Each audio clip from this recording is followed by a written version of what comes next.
Assalamualaikum warahmatullahi wabarakatuh. Sekarang saya akan menjelaskan tentang morfologi rumput ya. Dimana morfologi rumput itu yang namakan tumbuhan itu sudah otomatis ada bagian perakaran ya, ada bagian perakaran di bawah tanah, ada bagian batang, ada bagian daun, dan ada bagian bunga. Sebelumnya like, subscribe, dan klik tombol loncengnya ya. Untuk bagian perakaran ini, karena ini morfologinya adalah morfologi tumbuhan rumput, itu sistem perakaran ini adalah sistem perakaran yang dinamakan akar serabut ya. Akar serabut itu yaitu,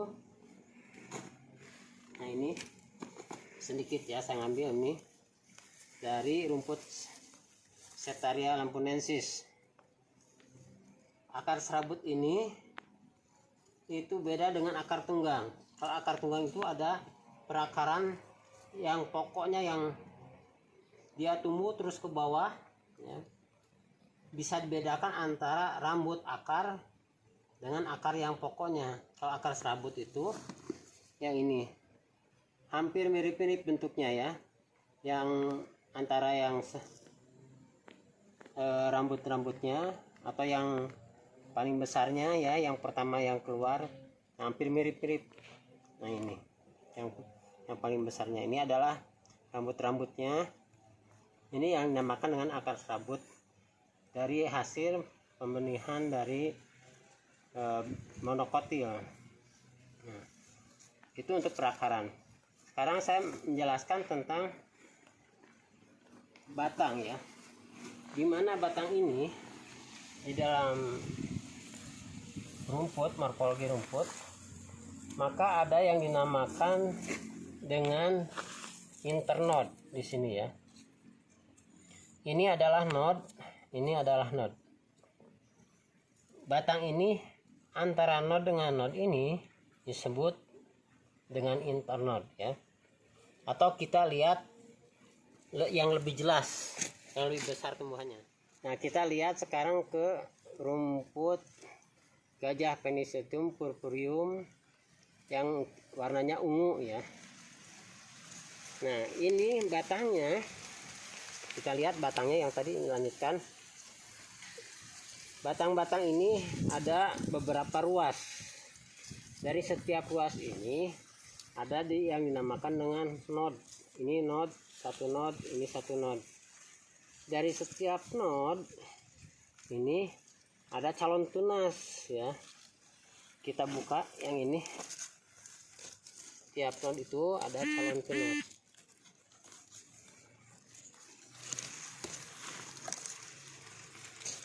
Nah, ini ya, kita cari yang mudah aja. Kita cari node-nya atau calon tunas dari batang. Nah, ini node-nya. Nah, ini tunasnya ya. Ini calon tunas ini. Nah, ini udah keluar sehelai daun atau calon tunas. Ini yang dinamakan node.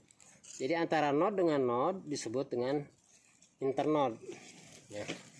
Nah, sekarang kita melihat pada bagian daun. Dalam bagian daun ini ada yang dinamakan dengan leaf blade ya.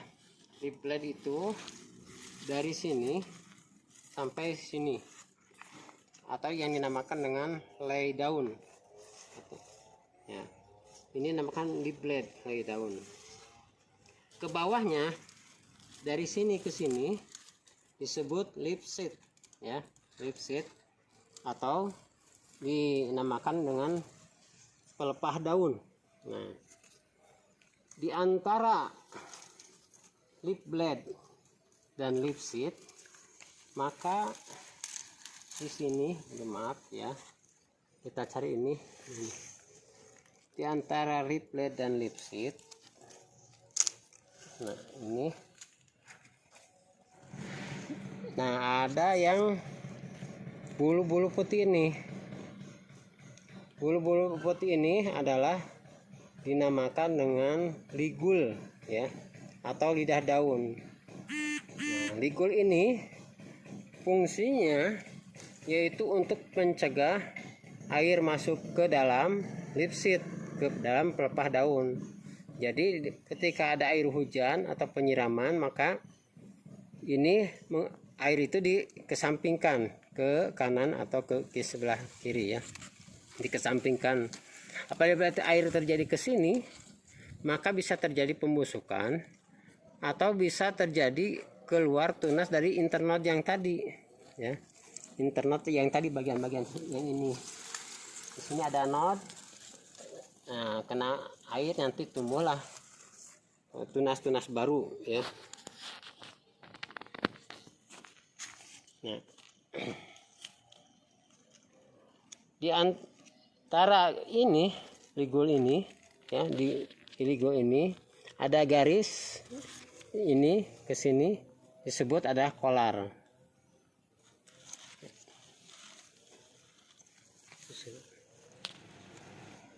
Jadi bagian kolar itu adalah ini ligul ya, yang garis di bawah ligulan ini adalah kolar ya, sampai garis ini batas antara leaf blade dan leaf seed.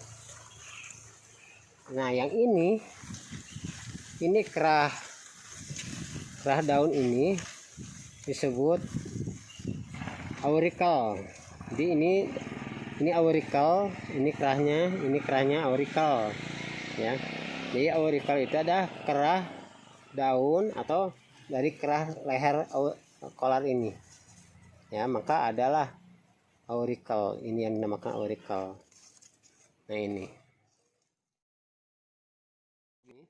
ya, kita lihat ini adalah bagian leaf blade. Ini leaf blade sampai sini, ini adalah leaf seed ya, leaf seed ke bagian ke sini. Nah yang ini kita buka, yang ini bagian luarnya. Nah ini adalah leaf seed atau pelepah daun. Nah, kalau leaf blade adalah helaian daun. Ini leaf blade, helaian daun. Ini leaf seed sebagai pelepah.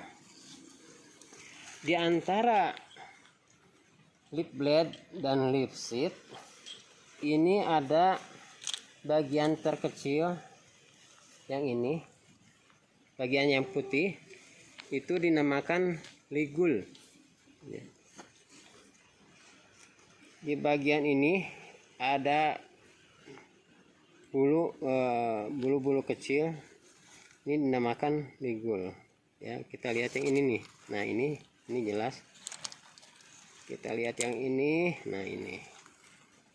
Nah ini bulu-bulu ini yang putih ini dinamakan ligul atau lidah daun ya. Lidah daun ini fungsinya adalah untuk mencegah air masuk ke dalam leaf seed ya, ke dalam pelepah daun. Jadi ketika ada air hujan dari sini turun, air hujan atau penyiraman turun ke sini air hujannya, maka dari sini itu airnya adalah dikepinggirkan ya, kiri kanan ke sini dan ke sini dikeluarkan. Kalau kelebihan air hujan atau hujan sangat deras sekali masuk ke sini, bisa sampai kepada node di sini, itu bisa memberikan kebusukan di dalam batang atau mengeluarkan tunas node di sini nanti ada ya. Nanti Bapak jelaskan. Tadi kita lihat ini adalah ligul ya. Ligul ini ada bagian di sebelah kiri, di sebelah kanan dan di sebelah kirinya. Ini ada dinamakan auricle ya, ada atau kerah daripada ligul yang kiri kanan ini. Nah, dari bawah ini garis ini ke sini itu dinamakan kolar sampai sini, atau ada di bawah dudukan ligul Jadi ada bawah ikan nugul itu dinamakan kolar. Nah, di dalam lip blade ini, helaian daun ini lip blade, ada semacam garis tengah. Ini yang warna ungu, terkadang putih. Garis tengah ini adalah dinamakan tulang daun, ya. Tulang daun sampai sini, sampai ujungnya. Sampai sini, ini dinamakan tulang daun atau dinamakan sebagai midrib. Bahasa ilmiahnya adalah ini midrib. Ya, tulang daun. Jadi daun itu bertulang, ini tulangnya, ini leaf seednya, helaian daun. Nah, itu. Ini morfologi dari sebagian rumput. Kita jelaskan lagi tentang batang, ya. Di mana batang-batang rumput ini ada beberapa, tadi ada internode, ada node. Nah, di sini ada batang yang di bawah tanah. Ini saya mengambil bawah tanah dari rumput alang-alang Impirata cylindrica, ya. Jadi ini daunnya ke atas, tidak ada batangnya, langsung daunnya, ya. Ini lip seed, ini lip blade nya, ini helaian daun, ini pelepahnya langsung ke sini batangnya. Nah, batangnya ini ada di bawah tanah, di permukaan tanah yang disebut dengan rhizome, ya. Nah, jadi rhizome itu adalah modifikasi batang yang ada di bawah permukaan tanah, ya. Nah, batang-batang ini mengeluarkan perakaran. Nah, ini akarnya. Nah, ini akar-akarnya, akar dari batang. Nah, ini akar-akarnya. Jadi sangat kecil sekali, ya. Kalau ini adalah rhizome, modifikasi batang yang ada di bawah tanah. Lalu ada yang dinamakan dengan stolon. Stolon itu adalah modifikasi batang yang berada di atas permukaan tanah.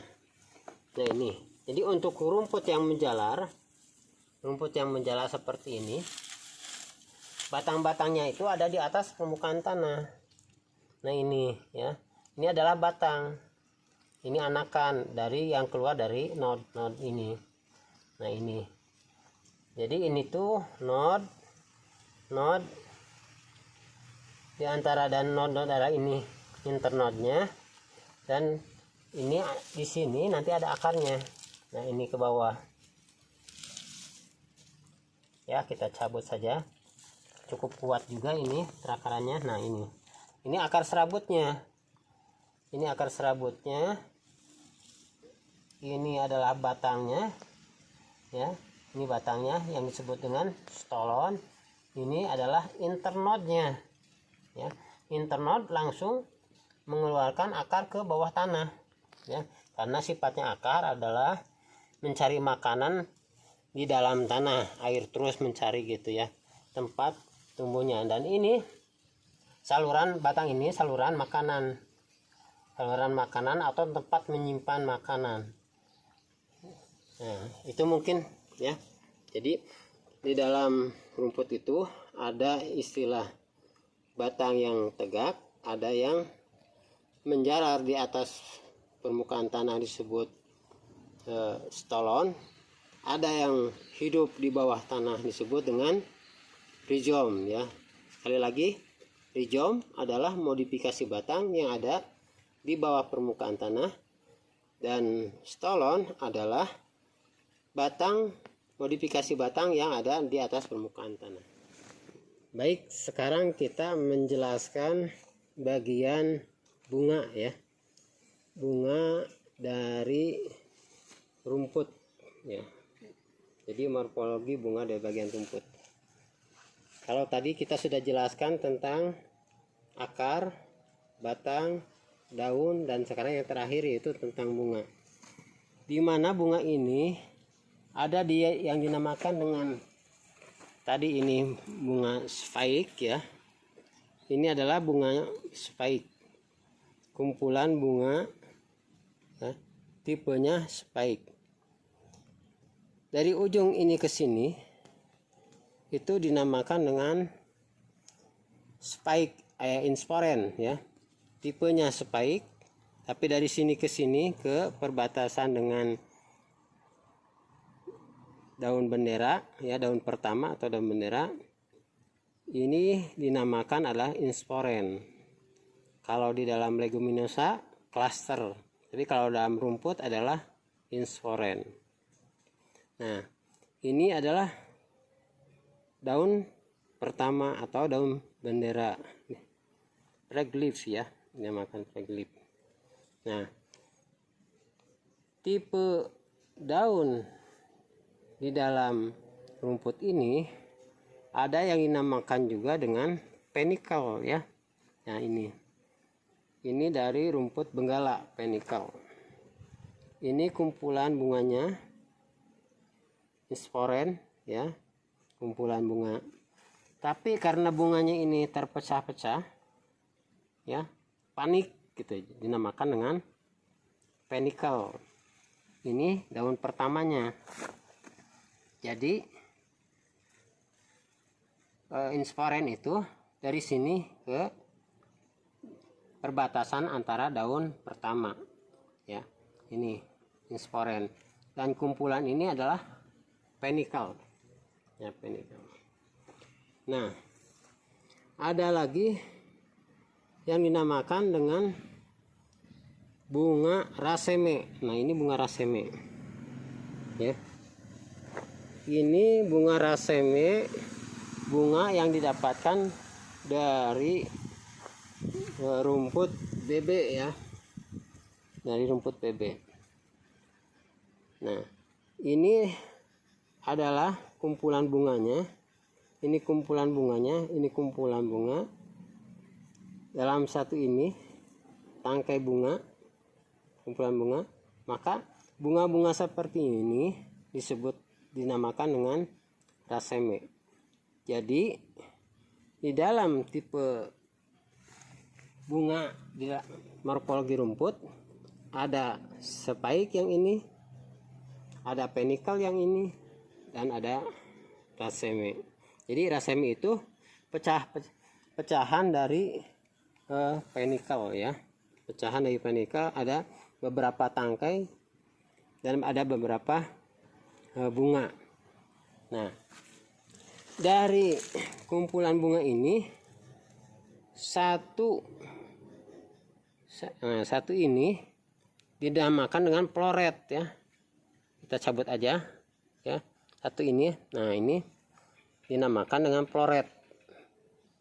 Kalau di dalam panicle, maka floret ini adalah satu ini. Nah, satu ini, atau satu benih. Ini ada dua ya, berdempetan. Tapi satu benih ini adalah floret dinamakan. Kalau di spike ini sangat kecil lagi ya, sangat kecil, agak susah dilihat dalam satu floretnya itu ya.